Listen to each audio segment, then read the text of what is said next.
On October 12, 1969, a caller named Tom on WKNR-FM Detroit told DJ Russ Gibb that Paul McCartney had been dead for 3 years. The proof, he said, was hidden on the new Beatles album cover, a funeral procession the band had photographed in plain sight on Abbey Road.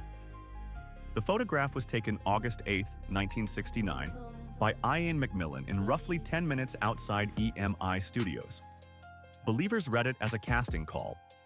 John Lennon in white was the priest. Ringo Starr in black was the undertaker. George Harrison in denim was the gravedigger. Paul, barefoot, was the corpse.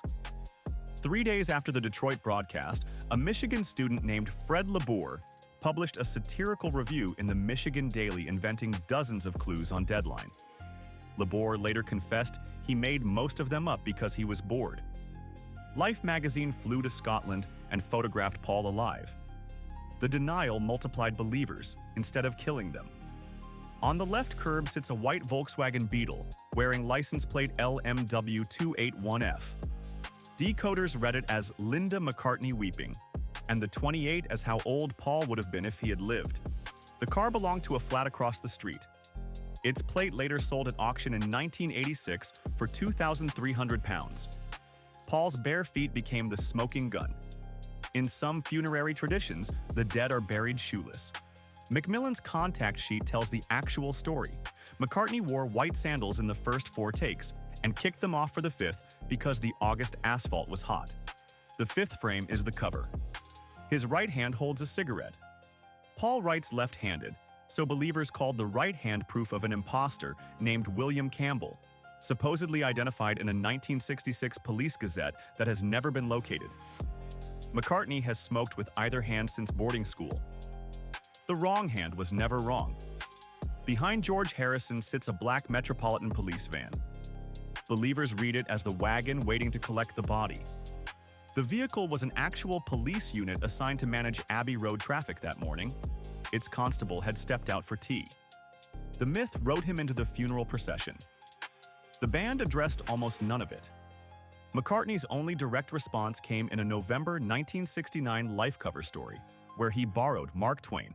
Rumors of his death had been greatly exaggerated. He posed with his family on the Scottish farm and smiled. He never cataloged the clues. Silence sold albums. Some clues had real origins, just not funeral ones.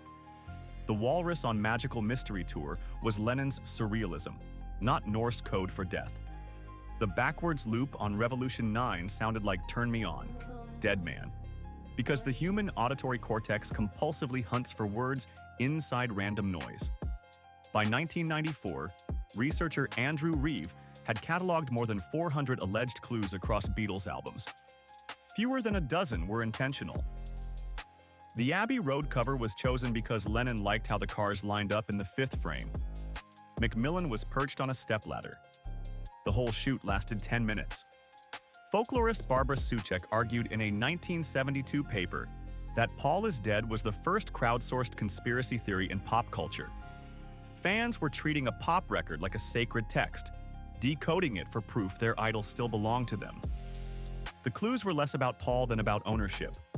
Parasocial grief invented its own forensic ritual. Here is what the cover actually shows. 4 exhausted men crossing a street in St. John's Wood, photographed in 10 minutes on a Friday morning. Nothing more. It became a Rorschach test for a country that had just buried Kennedy, King, and Kennedy again. The cover absorbed grief that already existed. McCartney eventually leaned in. His 1993 live album was titled Paul is Live. The cover restaged Abbey Road on the same zebra crossing, Paul in shoes this time, holding the leash of a sheepdog descended from his original dog Martha. The joke was 24 years old and still selling tickets. The Volkswagen wearing LMW281F was abandoned, restored, scrapped, sold, and finally auctioned at Sotheby's in 1986. The car has been repainted twice.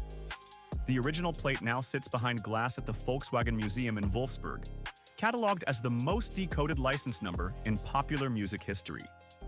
The myth survived the internet. Reddit threads from 2023 still parse McMillan's contact sheet frame by frame. hunting overlooked shadows and unverified Polaroids. The believers are not stupid. They are doing what humans have always done with sacred objects, running their fingers along the surface, looking for the seam where the divine meets the wood. Subscribe to Conspiracy Blocks for more cultural autopsies of the artifacts you thought you understood. Covers, codes, and confessions hiding in plain sight.